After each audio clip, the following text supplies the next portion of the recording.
नमस्कार दोस्तों, मैं मीरा ठाकुर मोटिवेशनल स्पीकर आपके सामने आज का ज्ञान प्रस्तुत करने जा रही हूँ।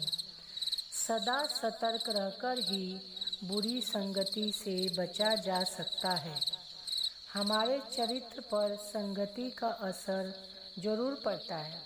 हम अपने आसपास नज़र दौड़ाएं तो कुछ ही लोगों ऐसे मिलेंगे जो संग से प्रभावित नहीं होते। ऐसे में बुरी संगति का असर हम पर हावी न हो जाए, इसके लिए हमें विशेष रूप से जागरूक रहने की आवश्यकता होती है। पनवाड़ी बड़ी सावधानी से शाम को अच्छे पत्तों को छाँट कर रखता है। जिन पत्तों में थोड़ा भी दाग दिख जाता है उन्हें हटा देता है।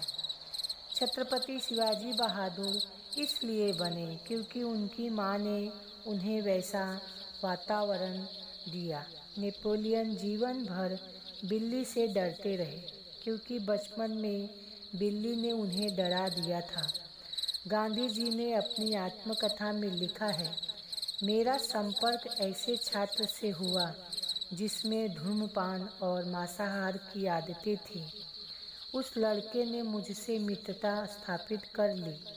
मेरे परिवार में धूम्रपान और मांसाहार को बहुत निंदनीय माना जाता था।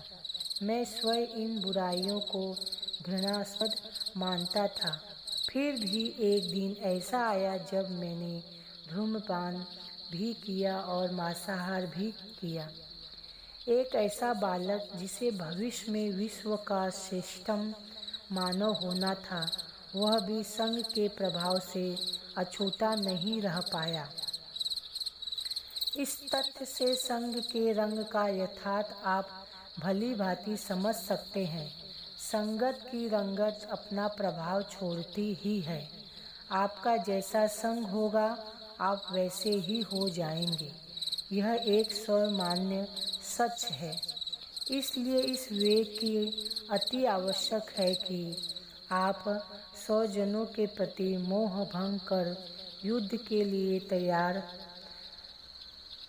किया। आवश्यकता कि आप कुसंग को पहचाने और उसमें दूर रहें।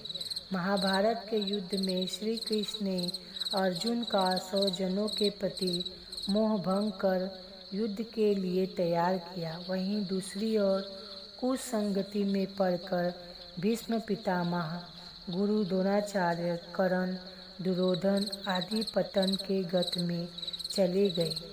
ये सभी अपने आप में विद्वान और वीर थे, लेकिन कुसंगति का प्रभाव इन्हें विनाश की ओर खींच ले गया।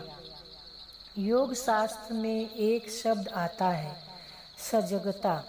इसका अर्थ है आप जो भी करें जाग कर करें, होश में करें। आप जो कर रहे हैं और जो बोल रहे हैं उसका आपको बोध होना चाहिए। अपने कर्तव्य का बोध, अपने व्यक्तित्व का बोध यदि आपके भीतर नहीं होगा तो उसका परिणाम कोल्हू के बेल के समान ही रहेगा। जीवन भर चलकर भी कोल्हू का बैल कहीं पहुंचता नहीं, एक ही सर्कल में घूमता रहता है। व्यक्ति एक सामाजिक प्राणी है, वह अकेला नहीं रह सकता। उसके आसपास एक परिवार होता है, एक समाज होता है। अपनी आजीविका के अर्जन के लिए वह व्यवसाय करता है। अन्य अनेक उद्योग उसे करने होते हैं। उसके जीवन यात्रा में अनेक लोग उसके संपर्क में आते हैं। अपने आसपास घट रही घटनाओं और संपर्क में आने वाले व्यक्तियों से वह प्रभावित होता है। उसी से उसके चरित्र और जीवन का निर्माण होता है। यदि अच्छे लोगों का संपर्क निरंतर प्राप्त होता है तो उसके प्रभाव में आकर बुरे लोग भी अच्छे बन जाते हैं।